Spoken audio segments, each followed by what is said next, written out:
ko po mga minamahal po namin Batang Quiapo, kayo po ay kanina pa naririto upang masaksihan at lalo higit po ay marinig ang lahat ng mga mensahe po ng ating pong minamahal na Yorme's Choice at 18 po ang maramdaman lalo higit ang pagmamahal ng tambalang Yorme at Vice Mayor Chi Atienza. Kaya nga po muli po, si Yorme po ang kandidato ng pagka-mayor ng Manila. Parinig naman po ng isang malakas na palakpakan na may kasamang hiyawan!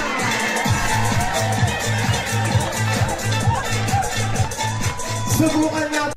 During sa kanyang administrasyon, ang dami pong mga proyekto na nagawa ni Yorme, lalo na yung pagpalinis sa Pasig, lahat-lahat na pinapaganda niya yung Manila. Kaya mas maganda pag si Yorme ang manalo. Po natin kung sino po ang pinakamalakas ngayong gabi. Magpalakpakan nga po ang aking mga nasa Nangka! Aba, siguro hindi magpapatalo ang aking mga nasa Wakali! Subukan nga natin ang mga nasa harap!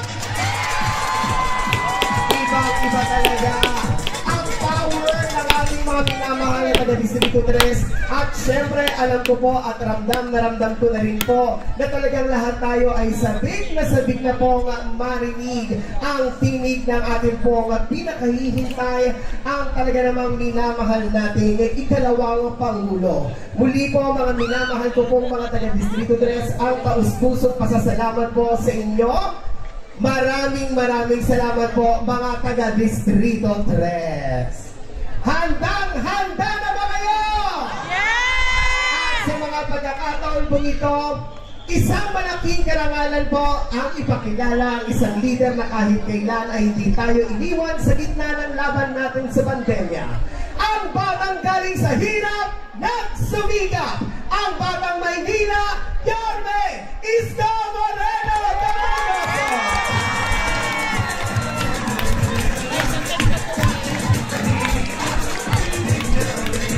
Isko Moreno. Magandang gabi mga Batang Quiapo. Magandang gabi, Isko Moreno. Balita ko, kanina pa kayong alas 6 ng gabi. Di wala nagsaing sa bahay. Wala. Maraming titilapong kaldero. Kung wala nagsaing sa bahay, wala pa rin kumakain. Wala. Sigurado kayo? Sigurado. O ngayon, dapat ako magsasalita. Pero, ngayong gabi, very special ang gabing ito sa Quiapo. Dahil mas gugustuhin ko na mapakinggan ninyo ang mensahe sa inyo mismo ni dating Pangulong Rodrigo Roa Duterte.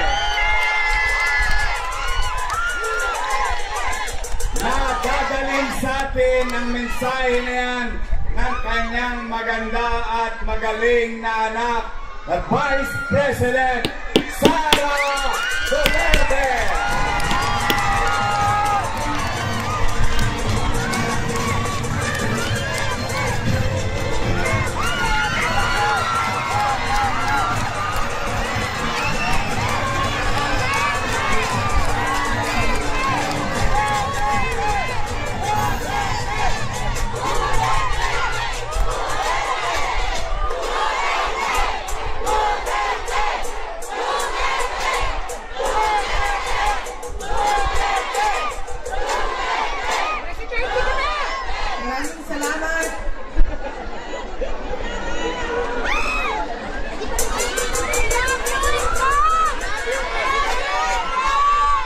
Assalamualaikum warahmatullahi wabarakatuh.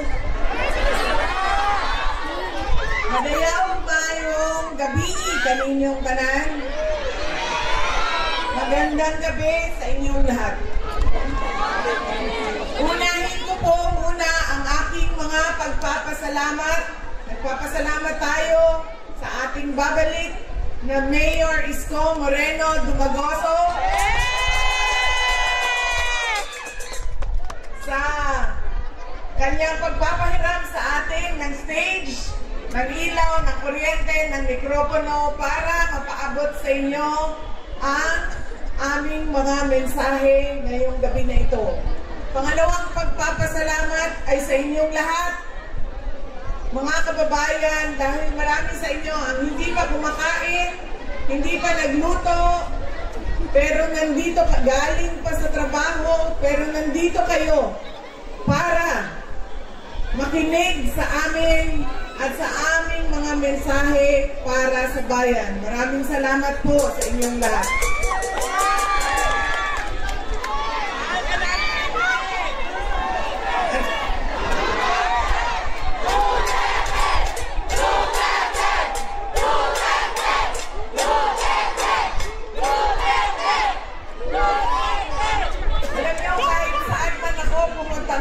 Galing kaming Samar, tumawid kaming Leyte, tumawid kaming Cebu, tumawid kaming Negros, pumunta ako nung isang araw, kagabi, dito sa syudad ng Maynila, kaninang umaga sa Quezon City, ngayon bumalik na naman ako sa syudad ng Maynila. Duterte! Duterte! Duterte!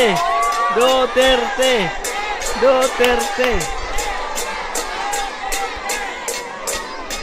Baka lang po, nakakalimutan ninyo na hindi po ako kandidato ngayong eleksyon na ito. Ikaw si Pero Presidente. nandito ako para maglabas ng nararamdaman ng karamihan ng taong bayan sa ating pamahalaan ngayon. Pero tapusin ko po muna ang aking mga pagpapasalamat. Ang sunod po na pagpapasalamat ay mula sa akin, personal.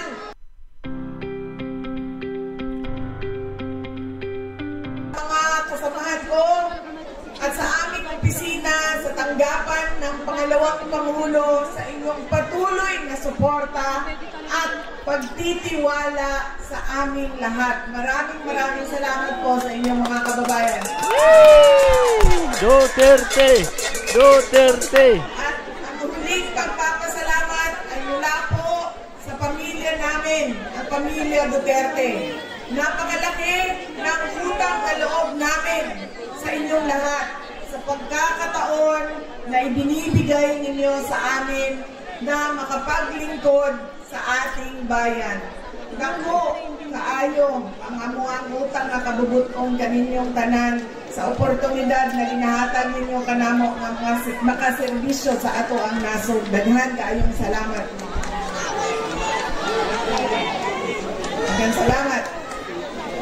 Alam nyo, marami sa ating mga problema ngayon ay dahil sa ugali nating mga Pilipino kung paano tayo pumipili ng leader ng ating mga komunidad at ng ating bayan. Una na ugali ng Pilipino ay kung sino yung nagpapatawa sa kanila, sumasayaw, kumakanta, na-entertain sila, ay yun ang naaalala nila pag-upo nila doon sa presinto, sa voting precinct natin. Hindi na natin tinatanong, ano ba ang pangako ng tao na ito nung siya ay tumayo sa entablado para mangampanya? Tinupad ba niya ang kanyang pangako? Yan ang ugali natin. Maganda sa paningin, sumasayaw, na-entertain ako, naaaliw ako sa kanya, iboboto ko siya. Hindi na natin tinanong. Noong ba ikaw ay nangako na 20 pesos ang kilo ng bigas ay tinupad mo ba?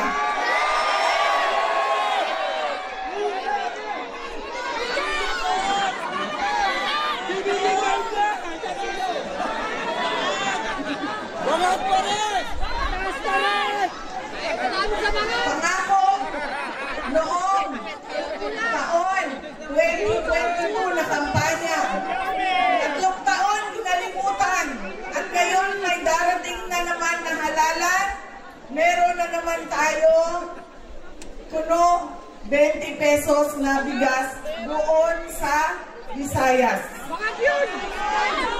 Na para bang nakalimutan na ang Luzon at Mindanao dahil hinahabol ang boto ng Visayas.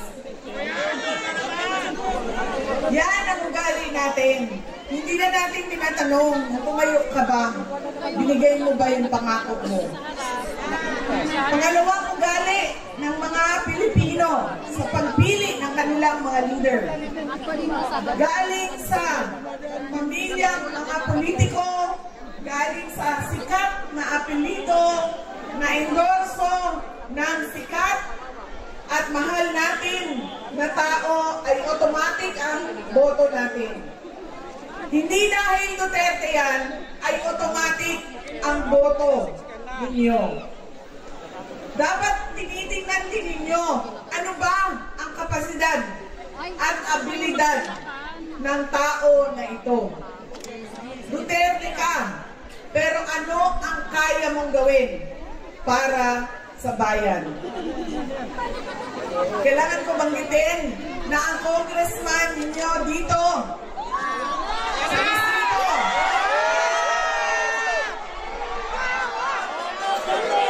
ay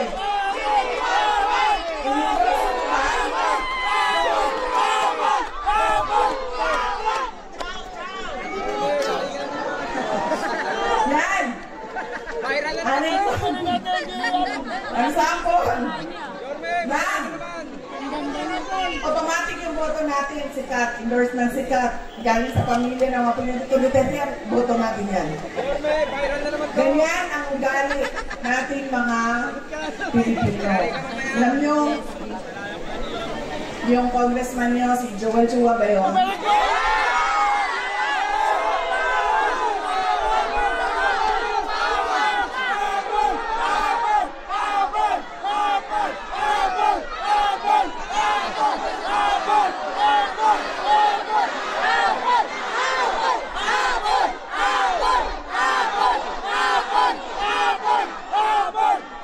Sabi nung isang kaibigan ko na tiga Cebu, na kaibigan din niya. Sabi niya, pare, bakit mo naman ginaganyan si Sara? Wala naman niyang ginawa sa'yo. Sinisira mo ang pangalan. Sabi niya doon sa kaibigan namin, utang ina pare, hindi ko naman kilala si Sara at hindi niya ako kilala. So ano bang pakialam ko sa kanya? Utang ina rin. Andito ako ngayon sa distrito niya.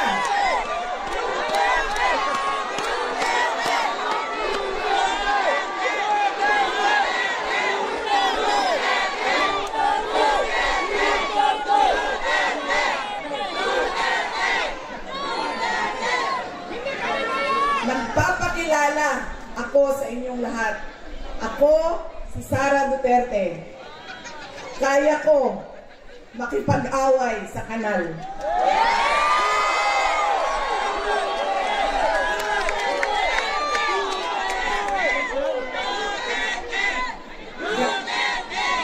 Kami, kung saan kami galing, doon sa Mindanao, sanay kami sa wala. Kaya, walang mawawala sa akin kung dalhin ko ang away na ito dito sa kanal ng distrito ninyo.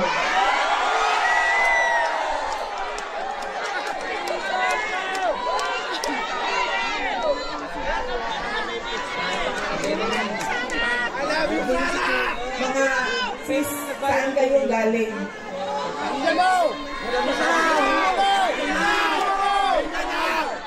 Kung sa'yo mga tao Sulberi, mga Maranao.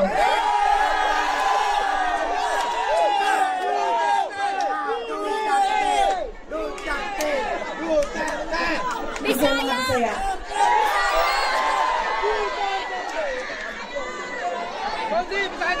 Ayaw mong kalimot ha, pag-abot sa adlaw sa pinili ay butangin na ninyo og zero si Chua.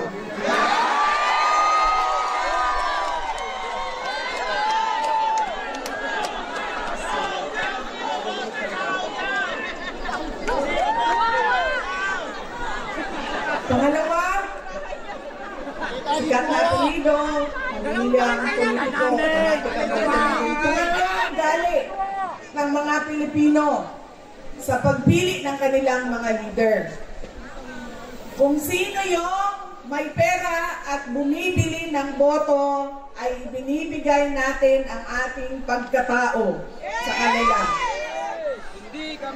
Alam nyo, galing akong Bacolod, galing akong Manila, kahapon, Quezon City, tinatanong ko ang mga tao, magkano ba ang bilihan ng boto? 2,000, 3,000,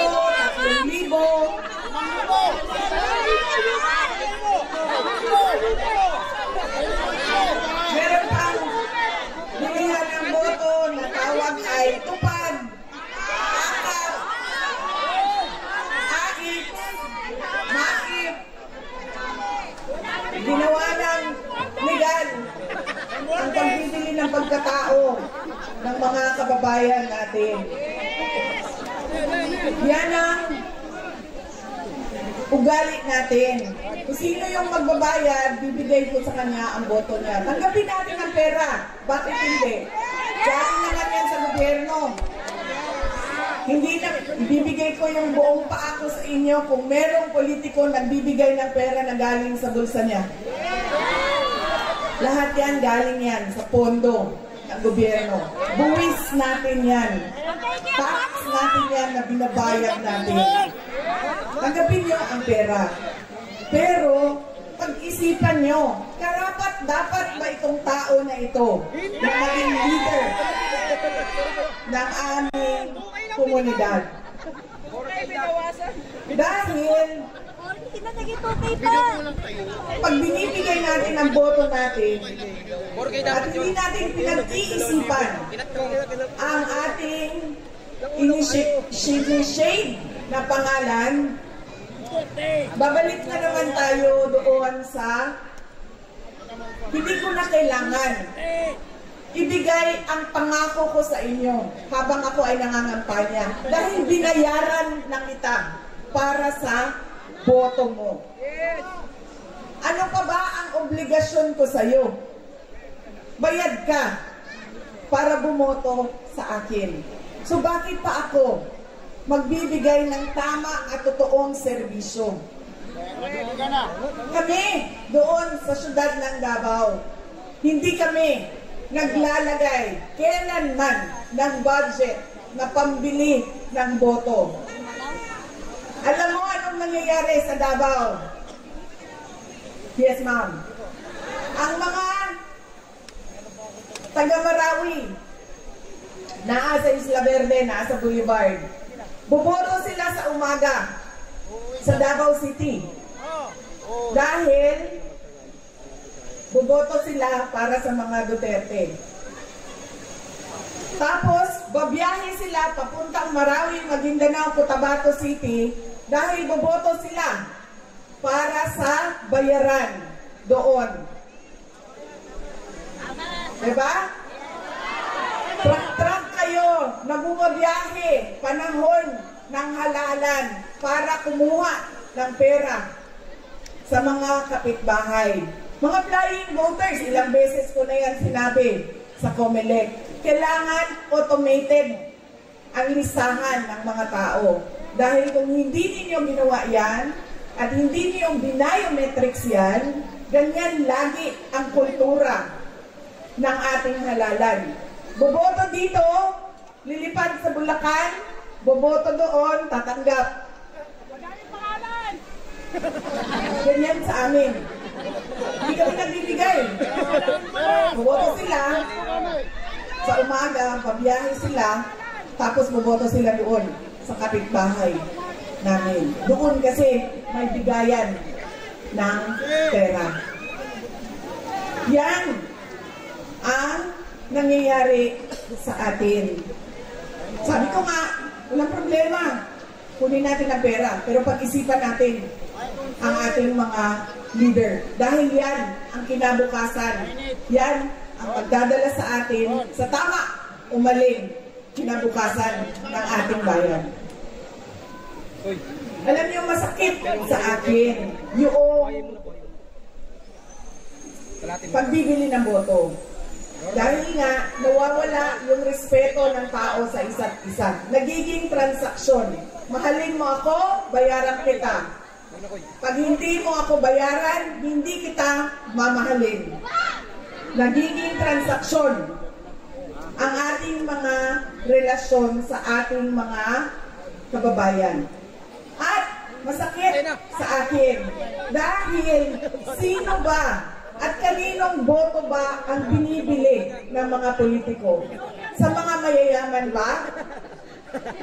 Sa mga